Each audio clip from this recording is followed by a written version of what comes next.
I want to talk a little bit about imposter syndrome today. Imposter syndrome, if you're not familiar with that term, it's something that's kind of been going around a lot lately where it's maybe where people don't feel that they're adequate for whatever the job is that they're doing. Maybe they didn't take the traditional route to get a college degree in whatever the field is that they're working in or whatever, but they still work in the field. They're still do a pretty good job in that field, but they don't necessarily have the same credentials that some of their peers might have. So that's kind of the background on what imposter syndrome is. And you may be one of those people who are kind of dealing with imposter syndrome yourself. Um, I talked about this a little bit at LoopConf. If you kind of scroll through my channel, I've linked to the video there. But so when I was in the Army, I was in the National Guard, right? And for anyone who's unfamiliar with the National Guard is part-time soldiers, right? So they usually have civilian jobs, and then they go and they do Army training for 1 week in a month and then 2 weeks out of the year. So they're not full-time soldiers. They still are soldiers, but they don't train all the time. Where on the other hand, active duty soldiers, they train full time. That's pretty much all they do. They train, they go, if they're deployed, they go to, wherever they're deployed to and things like that. But when they're home, they're usually, training.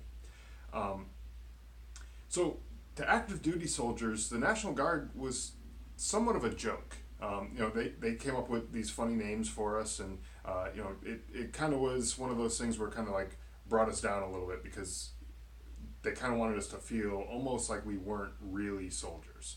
And so calling myself a soldier to an active duty soldier sort of felt like a little bit like imposter syndrome, right? We didn't go to the traditional route necessarily. We don't train quite as frequently as the active duty soldiers, but we still were soldiers, right?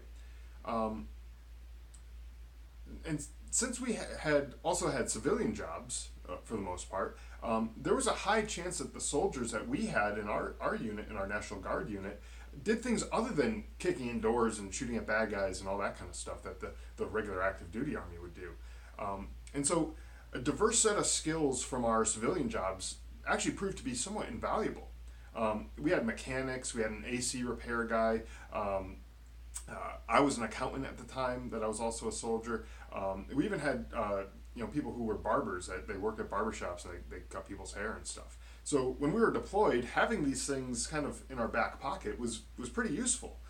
So if one of our vehicles went down, we didn't have to necessarily wait for a mechanic to come by and diagnose what was wrong with it. One of our mechanics actually worked on vehicles that use the same engine that were in the trucks that we had while we were deployed.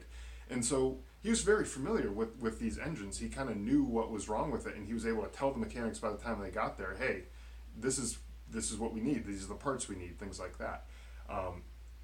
As an accountant, I was able to help people a little bit with their taxes when tax time came around and stuff, and what do they need, paperwork they need to get in order and stuff like that. So it wasn't like we had to take time away from our regular activities that we were doing. We didn't have to send someone to go talk to the finance people to go figure out what they needed to do for their taxes. Like, I was there, I could kind of help them out with that stuff. Now, enough about me. Let's think about what it is that you do. Do you have a degree or formal training in the field that you're in? Chances are, these days a lot of people don't go that formal route, going to get a 4-year degree or whatever the formal training is for your particular industry. But so what? Like, if you don't have that degree or that formal training or whatever, are you still able to do the job that you do?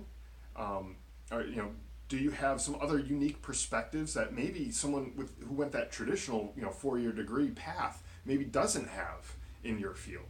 Do you have some other work experience or life experience or whatever it is that you bring to the table that makes you better at what it is that you do, right? So think about it that way. If you're feeling like maybe you're inadequate or you don't have what it takes to do whatever the job is that you're doing, think about it as you have some sort of unique perspective to bring to the table. Don't worry about anyone else's backgrounds and how they got to where they are. Focus on what makes you uniquely qualified to do what you do. That's how you get rid of imposter syndrome.